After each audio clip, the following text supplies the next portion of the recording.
오늘 예배를 통해 함께 은혜 받으실 하나님의 말씀은 마가복음 6장 1절에서 6절까지의 말씀입니다. 신약성 62페이지 마가복음 6장 1절에서 6절까지의 말씀을 교독하도록 하겠습니다. 예수께서 거기를 떠나사 고향으로 가시니 제자들도 따르니라.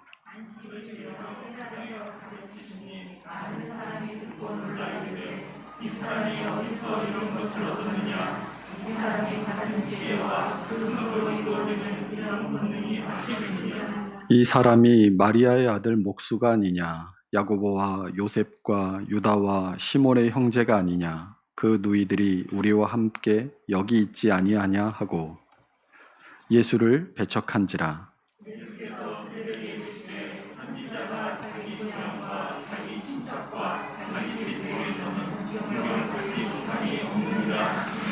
거기서는 아무 권능도 행하실 수 없어 다만 소수의 병자에게 안수하여 고치실 뿐이었고 그들이 믿지 않음을 이상히 여기셨더라. 아멘. 옛날 어느 깊은 동굴 안에 사람들이 살고 있었습니다.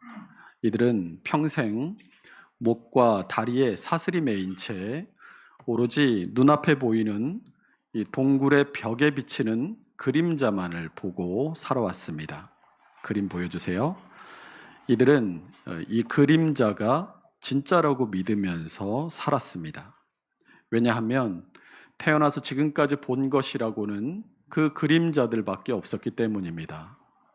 그런데 어느 날 한 사람이 저 그림자가 진짜일까라는 의문을 품게 되고 진실을 찾기 위해 쇠사슬을 끊고 희미한 빛을 따라 힘겨운 오르막을 올라 마침내 동굴 밖으로 나갔습니다. 동굴 밖으로 나온 그 사람은 난생 처음 세상을 마주하게 되었습니다. 나무와 호수와 동물들과 사람들, 그리고 태양이 빛나는 모습을 보았습니다. 그리고 태양빛 때문에 그림자가 생긴다는 사실도 알게 되었습니다. 그는 이 놀라운 진실을 동굴 안에 있는 사람들에게도 알려주고 그들을 해방시켜야겠다라고 생각을 했죠. 그래서 다시 동굴로 들어간 이 사람은 여전히 동굴 안에서 동굴 벽에 비치는 그림자만 쳐다보고 있는 사람들에게 동굴 밖의 세상에 대해서 알려줍니다. 우리가 그동안 보아왔던 것은 다 허상이고 실체는 밖에 있다고 말했습니다. 그러나 사람들은 아무도 그를 믿어주지 않았습니다. 오히려 그가 미쳤다고 생각하고 그를 죽이려고 합니다. 이때 알 수 없는 힘에 의해 사람들을 묶었던 쇠사슬들이 끊어졌습니다. 그런데 자유를 얻은 사람들은 밖으로 나가기는커녕 돌아서서 동굴 밖을 쳐다보지도 않으려고 발버둥을 칩니다. 진짜 실체가 있는지 확인조차 하지 않으려는 것이죠. 이것은 어리석은 인간의 생각을 꼬집는 고대 철학자였던 플라톤이 말한 동굴의 비유라는 이야기입니다. 어두컴컴한 곳에서 동굴의 벽에 비친 그림자를, 그것을 실체로 여기면서 살던 사람들에게 진리를 알려주어도 그 진리를 이해하고 탐구하고 찾으려고 하는 것이 아니라 자신들이 지금까지 보고 듣고 느끼며 살아왔던 그 익숙함에서 벗어나려고 하지 않는 것이 인간의 습성이라는 것입니다. 이런 플라톤의 동굴의 비유를 영국의 경험주의 철학자였던 프란시스 베이컨이 동굴의 우상이라고 다른 용어로 표현을 했습니다. 이 베이컨은 사람이 어떤 사물을 인식할 때 혹은 어떤 학문을 습득할 때 우리로 하여금 그것을 바르게 인식하지 못하도록 가로막는 4가지의 우상이 있다고 말했습니다. 이 4가지의 우상 가운데 첫 번째가 종족의 우상입니다. 인간이 인간이기 때문에 갖는 편견이 있다라는 거예요. 인간은 모든 것을 자신의 관점, 그러니까 인간의 관점에서 생각하고 이해합니다. 여러분 어렸을 때를 생각해 보세요. 어렸을 때 동물이나 식물이 마치 나와 똑같은 사람인 것처럼 생각하고 그런 놀이를 하면서 놀이를 했던 경험들이 있으시죠? 장난감에게 마치 인격이 있는 것처럼. 또 말을 할 수 없는 인형을 앉혀놓고 그 인형에게 모래로 만든 음식을 만들어서 먹이고 또 차를 마시면서 수다를 떨었습니다. 요즘 보면 가정마다 이 반려동물들이 참 많죠. 그 반려동물들을 대할 때도 한번 보십시오. 사람을 대하듯이 합니다. 대화를 하고 말을 걸고 사람에게 사람과 똑같은 이름을 지어주고 마치 그 동물이 내 말과 내 감정과 내 행동을 알아듣는 것처럼 그렇게 여기며 산다라는 거예요. 이 사물뿐만이 아니라 우리는 하나님조차도 마치 우리와 똑같은 이런 형상을 가지신 분이라고 생각을 합니다. 눈과 코와 입이 있고 팔과 다리가 있는 이렇게 우리의 눈에 보이는 대로의 형상이 하나님에게도 있다라고 생각을 하고 우리가 생각하고 말하고 행동하듯이 하나님께서도 그러하시리라라고 생각한다라는 것이죠. 이것을 신인 동성 동형론이라고 표현을 합니다. 하나님과 사람이 같은 성품 그리고 같은 형상을 가진 것으로 묘사하는 표현 방식을 말하는 거예요. 그러나 성경은 하나님은 영이시라고 우리에게 증거합니다. 요한복음 4장 24절입니다. 하나님은 영이시니 예배하는 자가 영과 진리로 예배할지니라. 우리 디모데전서 6장 15절 16절도 함께 읽어보겠습니다. 기약이 이르면 하나님이 그의 나타나심을 보이시리니 하나님은 복되시고 유일하신 주권자이시며 만왕의 왕이시며 만주의 주시요 오직 그에게만 죽지 아니함이 있고 가까이 가지 못할 빛에 거하시고 어떤 사람도 보지 못하였고 또 볼 수 없는 이시니 그에게 존귀와 영원한 권능을 돌릴지어다. 아멘. 이처럼 성경은 하나님이 영이심에도 신인, 동성, 동형론적 표현들을 통해서 마치 하나님께서 우리와 같은 모양을 가지신 것처럼 묘사하는 여러 구절들이 등장합니다. 이런 것들은 모두 이 종족의 우상에 사로잡혀서 모든 것을 나와 같이 생각하는 이 종족의 우상에 사로잡힌 우리 인간들이 하나님을 좀 더 이해하기 쉽도록 도와주기 위한 표현들입니다. 두 번째로 이 시장의 우상이라고 합니다. 사람들이 시장에서 서로 시끄럽게 막 떠들고 의견들을 주고받지 않습니까? 그런 것처럼 이 인간의 언어 활동, 이 말을 통해서 서로 소통하면서 생기는 이 오해와 편견, 그것을 시장의 우상이라고 얘기해요. 이를테면 이 소통의 오해로 생긴 일이나 아니면 악의적인 소문이 돌고 돌아서 마침내 돌아오는 것들, 이런 것들을 의미합니다. 2차 세계대전의 주범으로 히틀러와 나치의 이 선동가였던 이 괴벨스가 거짓말은 처음에는 부정되고 그 다음에는 의심받지만 되풀이하면 결국 모든 대중이 믿게 된다라고 말했습니다. 처음엔 헛소문이라고 믿지 않던 사소한 일이 사람들의 입과 입을 통해서 자꾸 돌아서 귀에 들리면 사실인가 하고 그것을 의심하게 되고 또 그러지 아니하더라도 설마 아니 땐 굴뚝에 연기가 나겠어, 뭔가 있으니까 그런 소문이 났겠지 하고 입에서 입으로 퍼져나가면서 그것이 사실이 되어버리는 것, 그것을 이 시장의 우상이라고 얘기한다라는 것이죠. 그래서 우리 그리스도인들은 항상 입을 조심해야 합니다. 야고보서 3장 2절이 우리가 다 실수가 많으니 만일 말에 실수가 없는 자라면 곧 온전한 사람이라 능히 온몸도 굴레 씌우리라 라고 말씀합니다. 이 말이라는 것은 하면 할수록 실수할 가능성은 내가 내뱉은 말의 양만큼 비례해서 늘어납니다. 말을 많이 하면서 실수가 없는 사람은 없습니다. 사람 중에 온전한 사람은 아무도 없는 것처럼 말이죠. 그러니 되도록 말을 할 때도 이 같은 말이라도 좋은 표현을 골라서 쓰는 연습을 해야 해요. 또 그리스도인들은 소문을 다른 사람에게 옮기거나 그 소문을 내가 소화시켜서 부풀리거나 악의적인 의도로 소문을 양산하고 그것을 퍼뜨려서는 안 됩니다.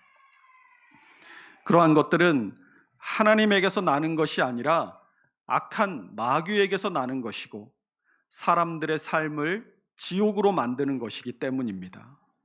우리 야고보서 3장 6절 말씀 함께 읽어봅니다. 혀는 곧 불이요 불의의 세계라. 혀는 우리 지체 중에서 온 몸을 더럽히고 삶의 수레바퀴를 불사르나니 그 사르는 것이 지옥불에서 나느니라. 아멘. 이 세 번째로 얘기한 우상은 극장의 우상이라고 합니다. 우리가 이 드라마나 영화를 보면 이 주인공에게 몰입하잖아요. 그래서 그 주인공이 마치 나인 것처럼 감정이입을 합니다. 그래서 그 주인공의 말이나 행동을 바르게 판단하지 못하고 그대로 수용하고 따르는 데서 오는 편견이 바로 이 극장의 우상이에요. 여러분 작년인가 재작년에 부부의 세계라는 드라마가 있었죠. 저는 보지는 못했는데 그 짤이 너무 유명해가지고 많이 봤어요. 그 짤에 보면 그 남자가 바람을 피운 남자가 자기 부인에게 이렇게 얘기하죠. 사랑에 빠진 게 죄는 아니잖아. 이 대사가 엄청나게 유행을 했습니다. 그런데 그 뒤로부터 본인의 부적절한 관계 때문에 이혼에 처하게 된 사람들이 변호사 사무실에 와서 당당하게 사랑에 빠진 게 죄는 아니잖아요 라고 말한다고 합니다. 이 극장의 우상이라는 말을 다른 말로는 권위의 우상이라는 말로 바꿔볼 수 있습니다. 어떤 학설이나 이 권위자의 말을 무비판적으로 수용할 때 발생하게 되는 편견이 바로 이 극장의 우상이기 때문이에요. 여러분 TV 광고에 보면 유명한 사람들을 비싼 돈을 주고 광고에 출연시키죠. 왜 그러겠습니까? 저런 유명한 연예인이 쓰는 거니까 저 제품은 믿을만 할 거야. 저 제품은 분명 좋은 제품일 거야. 아니면 유명한 의사가 선전하는 약이니까 저 약의 효능은 확실할 거야. 이런 극장의 우상이 주는 효과를 노리고 유명인들에게 비싼 광고료를 지불하고 그들을 모델로 쓰는 겁니다. 마지막 네 번째가 이 동굴의 우상이에요. 인간은 세상을 누구나 주관적으로 바라봅니다. 그리고 내가 원하는 것만을 받아들이려고 해요. 우리 각자가 자신만의 동굴에 갇혀서 내가 보고 싶은 것만 보고 내가 듣고 싶은 것만 들으며 다른 사람의 말을 듣지 않으려는 습성이 우리에게 있다라는 겁니다. 그나마 어렸을 때는 계속해서 학교에서 배우고 학원에서 배우고 이렇게 배우는 게 이 생활화가 되어 있잖아요. 그러니까 다른 사람의 말이나 진리에 대해서 수용적인 태도가 있어요. 마음의 문이 열려 있습니다. 그런데 학교를 졸업하고 학교 졸업한 지도 좀 되고 사회적으로 내가 생각하고 원하는 대로 살다 보면 이런 수용적인 태도, 이 마음의 문이 점점 닫히면서 자기 중심적이고 다른 사람의 말을 수용하려고 하지 않는 이 불수용적인 태도가 생겨나게 된다는 거예요. 그러나 우리 그리스도인들은 언제나 이 수용적인 태도를 잃어버려서는 안 됩니다. 세상 사람들은 자기를 중심으로 자기 중심적인 사고와 태도를 가지고 세상을 살아가지만 예수 믿는 우리들은 나 중심의 삶이 아니라 하나님 중심, 이 말씀 중심으로 살아가는 사람들이기 때문이에요. 그래서 그리스도인들은 나이가 들수록 다른 사람의 말에 마음을 열고 귀를 기울이려는 노력을 게을리해서는 안 됩니다. 특히나 이 목사는 더 주의하고 더 노력해야 돼요. 목사의 권위는 이 하나님의 말씀에서 나오는 것이지 이 목사 자신에게서 나오는 게 아닙니다. 그런데 이 목사를 오래 하다 보면 이 말씀의 권위 앞에 엎드리는 이 겸손한 마음이 점차 옅어지고 마치 자신이 뭔가 되는 것처럼 생각하고 교만하게 행동하는 경우가 많아요. 여러분, 목사뿐이겠습니까? 모든 직분자가 다 마찬가지예요. 권위는 직분이나 자기 자신에게서 나오는 것이 아닙니다. 그리스도인의 권위는 하나님의 말씀과 그 말씀대로 맡겨주신 직분을 잘 감당할 때 하나님께서 그 권위를 주시고 성도들이 그 사람의 권위가 아니라 하나님께서 그 사람에게 부어주신 권위에 순복하게 되는 겁니다. 장로도, 안수집사도, 권사도, 서리집사도 다 자기가 그 교회에서 뭔가 되는 것처럼 생각하고 교회를 자기 뜻대로 좌지우지하려고 하면 그 교회는 분쟁과 다툼이 끊이지 않게 돼요. 에베소서 4장 11절 12절 말씀 함께 읽어보겠습니다. 그가 어떤 사람은 사도로, 어떤 사람은 선지자로, 어떤 사람은 복음 전하는 자로, 어떤 사람은 목사와 교사로 삼으셨으니 이는 성도를 온전하게 하여 봉사의 일을 하게 하며 그리스도의 몸을 세우려 하심이라. 아멘. 이 에베소서 4장의 말씀처럼 하나님께서 교회에 주신 모든 직분은 주님의 몸된 교회를 세우고 또 섬기라고 주신 직분입니다.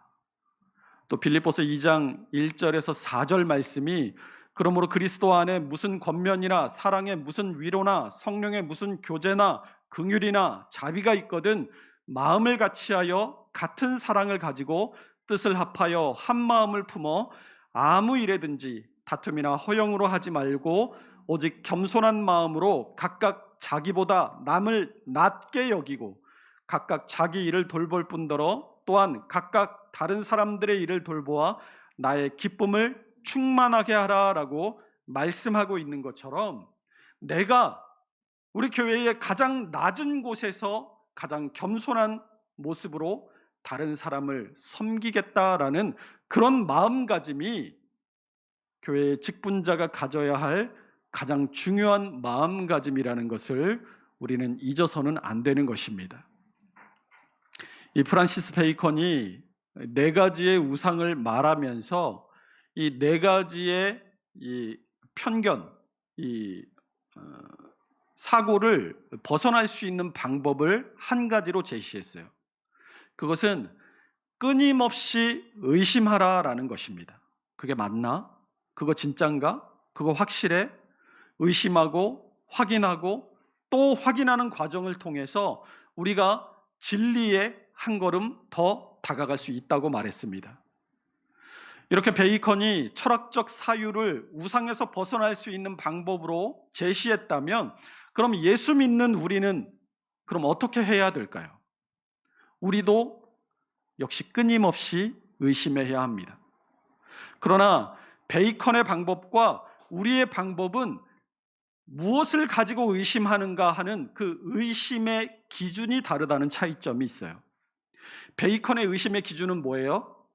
자기 자신입니다. 그 어떤 사물, 그 어떤 현상을 경험하는 나는 분명히 존재하고 있으니까 내가 있다는 것은 진리예요. 그 생각하고 있는 내가, 의심하고 있는 내가 분명히 존재하고 있는 것이 진리이기 때문에 나를 기준으로 해서 그것이 진리인가 아닌가를 판별해낼 수 있다고 얘기합니다. 그러나 예수 믿는 우리의 의심의 기준, 판별의 기준, 확인의 기준은 뭐예요?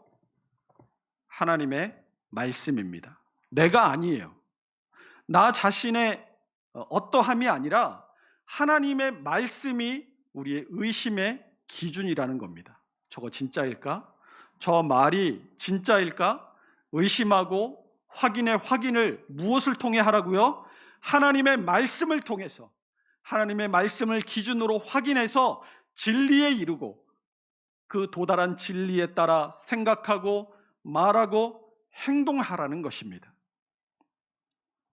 그냥 내가 아는 짧은 토막난 성경 지식 가지고 대충 이거 가지고 다른 것까지 통밥으로 때려 맞추고 끼워 맞춰서 그것을 추측해서 확인하는 게 아니라 늘 하나님의 말씀을 가까이 하고 그 말씀의 진리를 잘 배워서 바른 성경 지식을 갖기 위해 부단히 노력하고 그렇게 가지게 된 성경이라는 잣대를 가지고 모든 것들을 다 판단하고 진리를 찾아 행하라는 것입니다. 예를 들어 볼까요? 하나님은 사랑이시라라는 말씀과 믿음, 소망, 사랑 이 세 가지는 항상 있을 것인데 그 중에 제일은 사랑이라라는 이 두 말씀을 아는 사람이 있다고 해봅시다.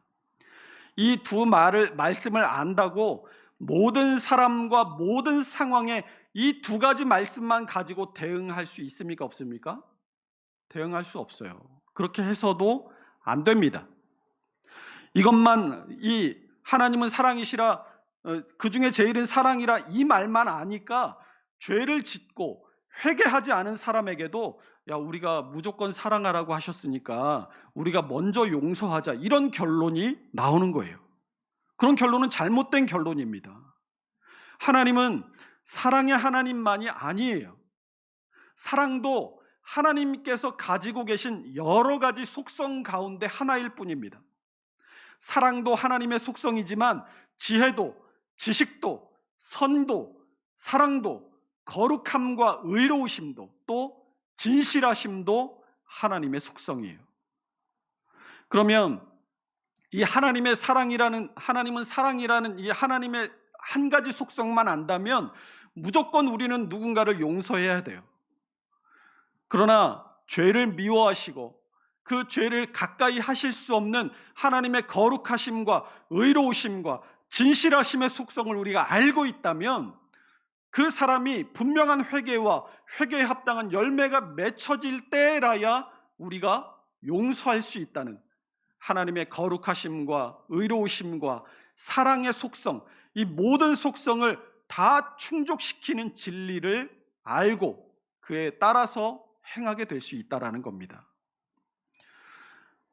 이 말씀들을 가지고 오늘 본문을 한번 들여다보시기 바랍니다. 여러분 무엇이 보이십니까? 예수님의 고향 나사렛 사람들의 우상과 편견이 보이십니까? 어떤 우상이 보이세요? 시장의 우상, 동굴의 우상이 보이지 않으십니까? 우리 본문 6장 2절에서 3절을 보세요. 나사렛 사람들이 지금 뭐라고 떠들고 있어요? 5가지로 떠들고 있습니다. 화면에도 제가 숫자를 매겨놨습니다. 이 사람이 어디서 이런 것을 얻었느냐? 두 번째, 이 사람이 받은 지혜와 그 손으로 이루어지는 이런 권능이 어찌 됨이냐? 세 번째, 이 사람이 마리아의 아들 목수가 아니냐? 네 번째, 야고보와 요셉과 유다와 시몬의 형제가 아니냐? 다섯 번째, 그 누이들이 우리와 함께 여기 있지 아니하냐? 서로 막 떠드는 거예요. 그 불신의 떠들미, 진리를 의심하고 진리를 확인하고 그것을 찾아내려는 사람들의 마음까지도 다 빼앗아 버렸어요. 조용히 주님께서 가르쳐 주신 그 가르치심과 주님께서 행하시는 그 권능을 가만히 묵상해 보면 이것이 사람의 가르침과 행하심이 아니구나라는 것을 반드시 알게 될 겁니다.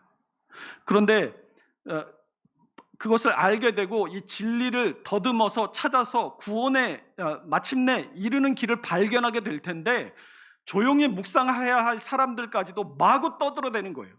야, 저 사람 저거 아니야? 저거 아니야? 저거 아니야? 저거 같은데? 저거일 거야.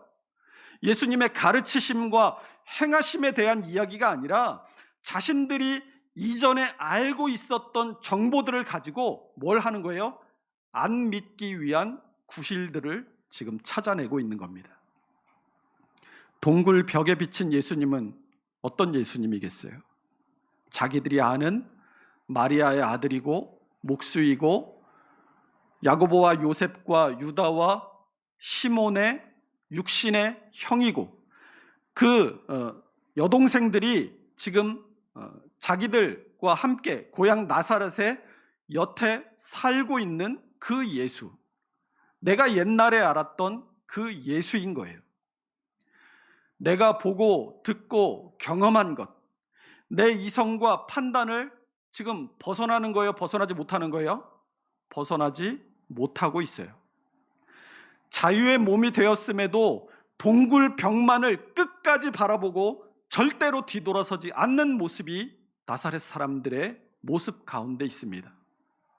돌아보기만 하면 거기에 예수님의 실체, 그리스도, 구원자이시고 하나님의 아들이신 예수 그리스도께서 자신들에게 구원을 주시기 위해 거기 서 계심에도 죽어라고 고개를 돌리지 않으려고, 자신들이 매여있던 동굴에서 벗어나지 않으려고 애를 쓰는 모습이 바로 고향 나사렛 사람들의 오늘의 모습인 겁니다.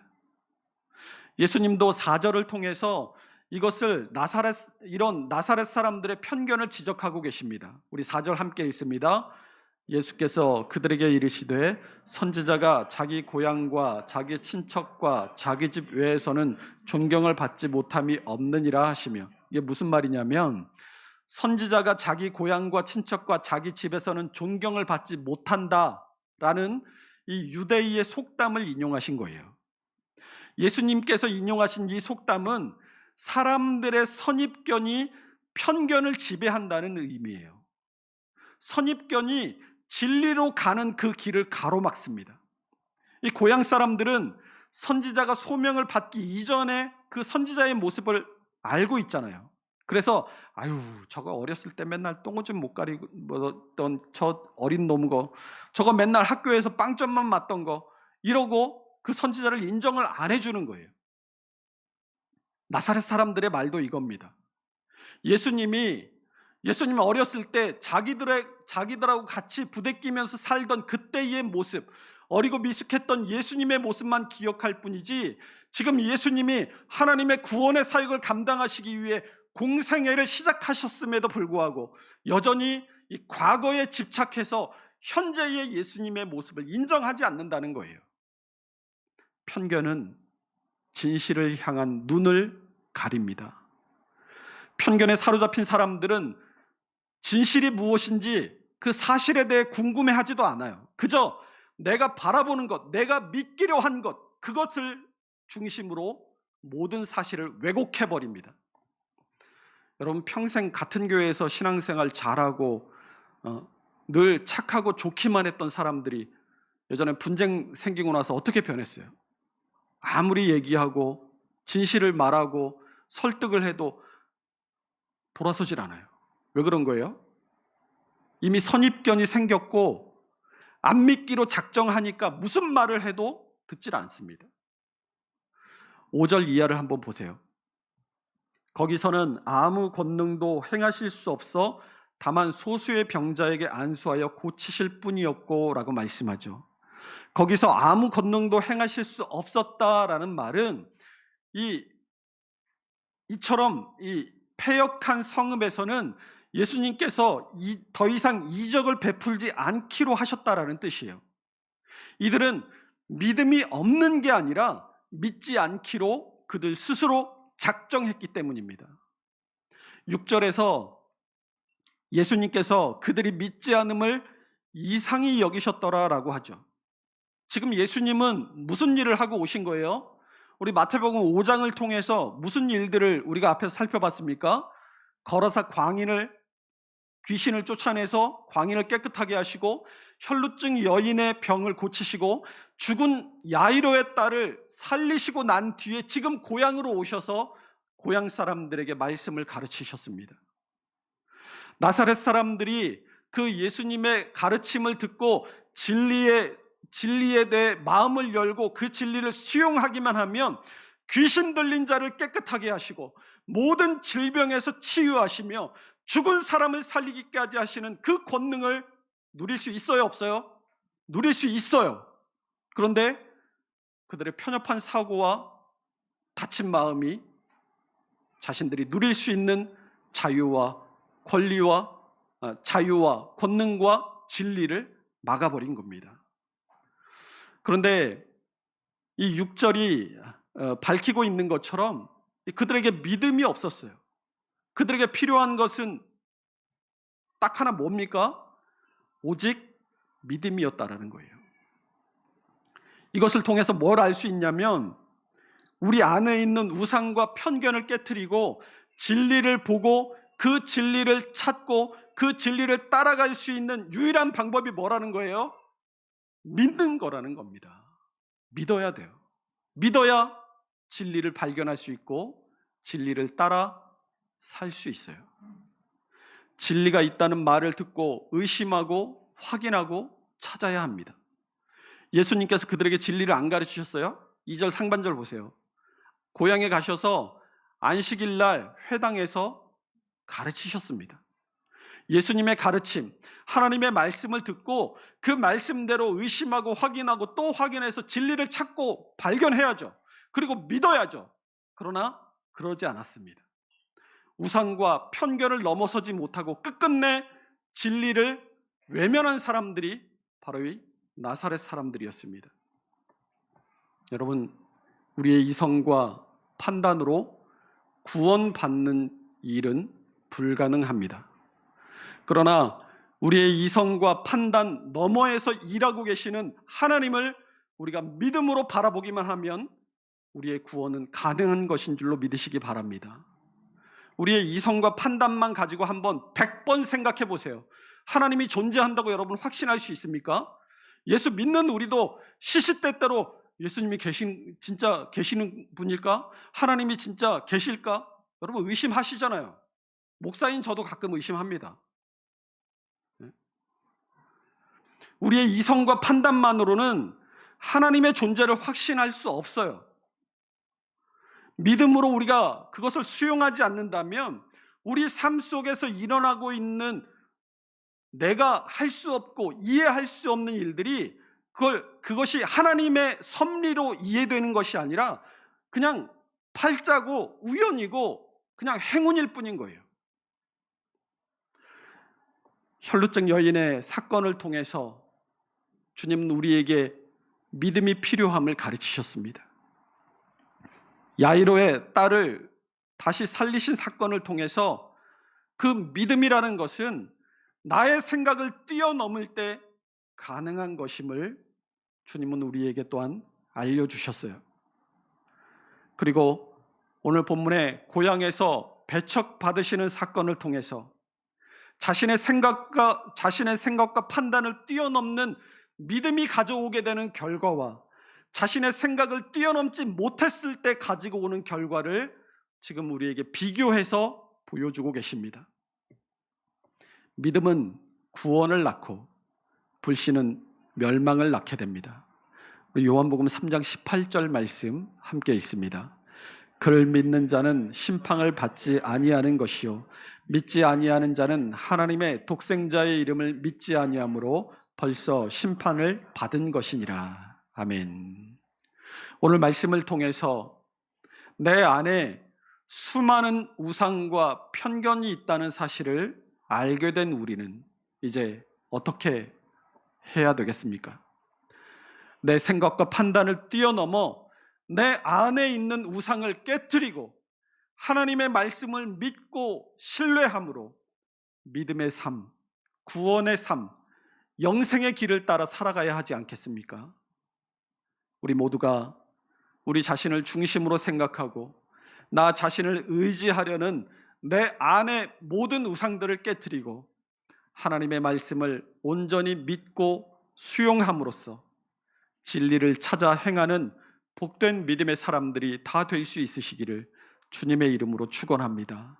기도하겠습니다.